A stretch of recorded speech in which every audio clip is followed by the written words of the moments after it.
Hey, what's going on YouTube? So today I tuned the MG, so it's sitting right here. Unfortunately, you'll see here in the next few seconds that I wasn't able to record the whole process. I had my kids in the garage, and usually, you know, they're doing their own thing, but today they weren't so cooperative, so a lot of it was kind of cut out. I do go into the steps to tune the carbs, the SUs. Basically, I followed John Twist's video, which is pretty informative, but I did talk about the steps that he was referring to.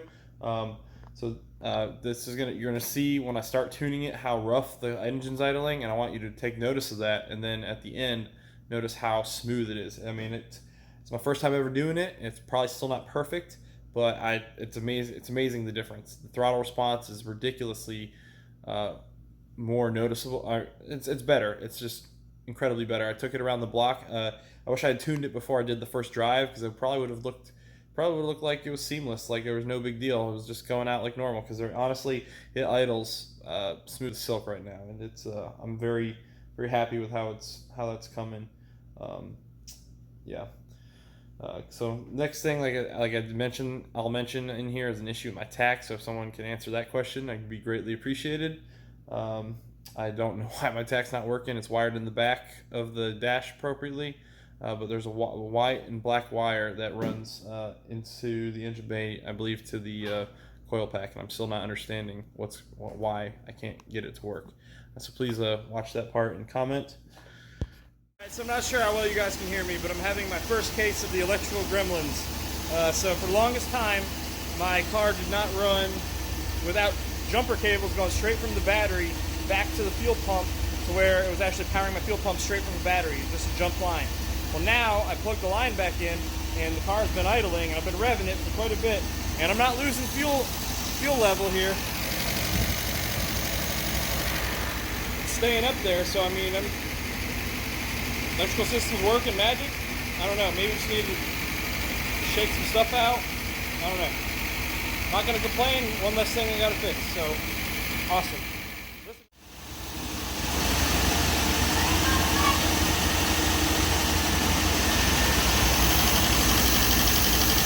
Yeah, that new motor mount's making a huge difference.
Alright, so I failed to film it. What I did was I followed John Twist's video, and I held the gauge up here and got it to idle at the halfway point, bobbing around a little bit.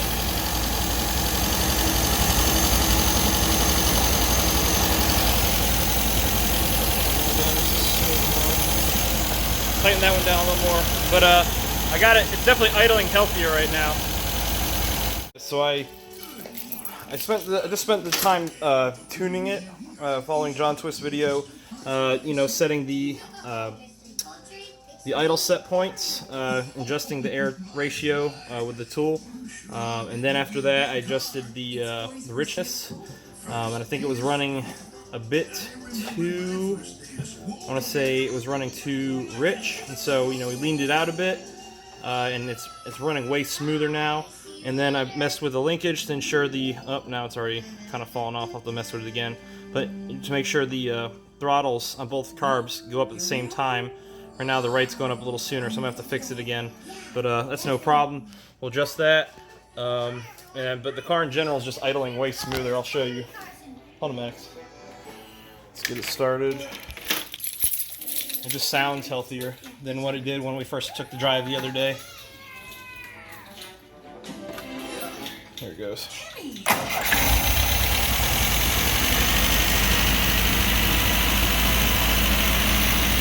It just sounds so much better.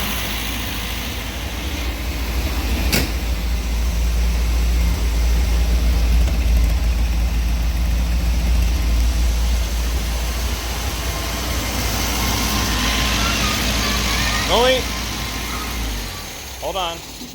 The only downside is my tach's still not working, so I don't know what RPM's sitting at. It sounds pretty high to me, so I'm probably gonna have to adjust that. RPM's definitely sitting too high. And like I said before, I know this black wire is supposed to run to this coil pack somewhere. I'm just not sure where, because every time I touch it where I think it's supposed to go, my motor dies completely. So if anyone can tell me why that is, you know, it's the $1 million question right now. So now I just want to see my tach. I don't even really care about speedo, because I can always use my phone if I have to, but I need to know the tach. So please comment below and let me know.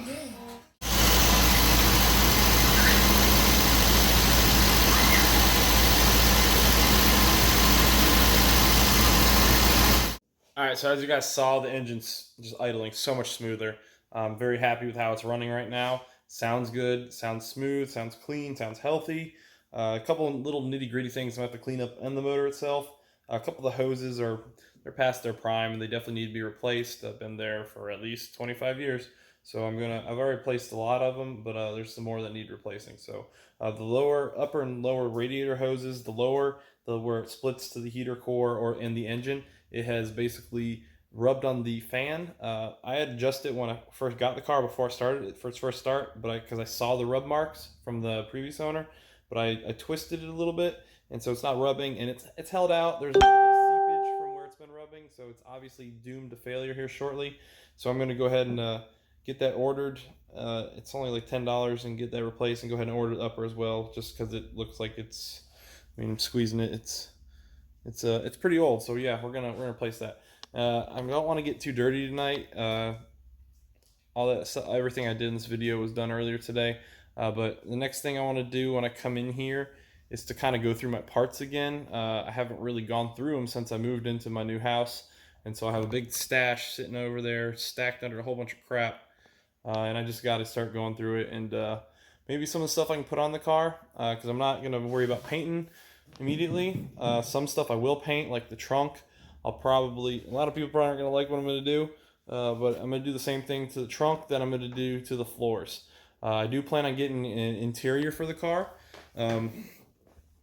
As far as by interior, I mean I like the door panels and all the side panels to be covered. However, this is going to be a autocross / rallycross car, so once I replace these floor pans with the new ones that are sitting over there, this is going to be truck bed liner / rhino liner, so it's going to be rugged, should be waterproof, and I mean you shouldn't see water anyway, but I'm going to do that, and that's the way I want to do it, and I envision it. I'm also made my seats are in pretty rough shape. I'm going to pull them out again and look at them, and I'll probably put it in the video. I might even look into getting some used bucket seats for some other vehicle that might fit in here. I'm not sure what goes well, but I'm going to take a look, see what's out there.